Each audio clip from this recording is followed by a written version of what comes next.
మన ఫ్రెండ్షిప్ ఎంతో కానీ మిగిలిన దాన్ని నన్ను కొట్టేట్టున్నారు. ఇంతమందిలో మీకు ఒక రావులే కనబడుతుంది.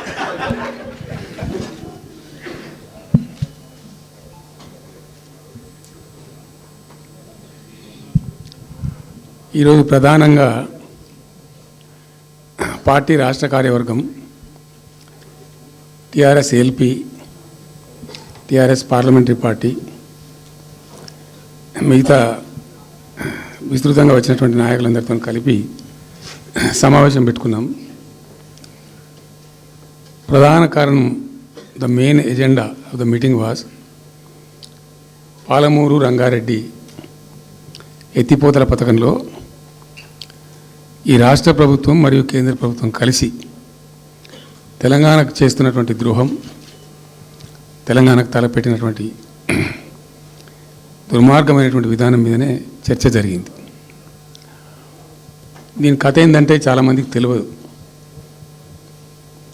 అవగాహన కూడా ఉండదు. కొత్త తరం వాళ్ళకైతే అసలు తెలియదు.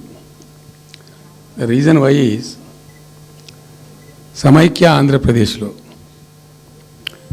అత్యంత దారుణమైనటువంటి వివక్షకు గురైన జిల్లా పాత మహబూబ్ నగర్ జిల్లా. చాలా చాలా దారుణానికి. రీజన్ ఏంటంటే వనరులు లేక కాదు, వసతులు లేక కాదు. కృష్ణానది ప్రవేశిస్తదే మహబూబ్ నగర్ జిల్లాలో. సరే, ఇప్పుడున్న తెలంగాణ, అప్పుడు ఉన్న ఆంధ్రప్రదేశ్ మొత్తం చూస్తే కూడా 300 కిలోమీటర్స్ కృష్ణానది పారుతుంది కూడా మహబూబ్ నగర్ జిల్లాలో. 308 కిలోమీటర్లు పారుతుంది, 308 కిలోమీటర్స్ పారుతుంది. ఇది రెండు రాష్ట్రాలు కలిపి లెక్క చూస్తే కూడా. అయినా కూడా 50 ఏళ్ళు అప్పటికి 50 ఏళ్ళు పరిపాలించినటువంటి కాంగ్రెస్ పార్టీ కానీ, ఆ తదనంతరం సుమారు దగ్గర ఒక 20 ఏళ్ళు పరిపాలించిన తెలుగుదేశం పార్టీ కానీ పాలమూరుకు చాలా దారుణమైనటువంటి, తిరిగి కోలుకోలేనటువంటి దెబ్బ కొట్టిన పార్టీలు ఈ రెండు పార్టీల ప్రభుత్వాలు. ఇది లోకమందరికి తెలుసు. ఆ జిల్లా యాక్చువల్లీ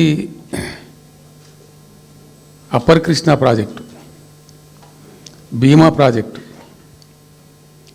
తుంగభద్ర ఎడమ కాలువ ప్రాజెక్టు, దాని ద్వారా ఆనాటికి అన్ని ఫైల్స్ ఉన్నాయి, రికార్డ్స్ ఉన్నాయి. ఏదో ఒకటి స్టోరీ కాదు.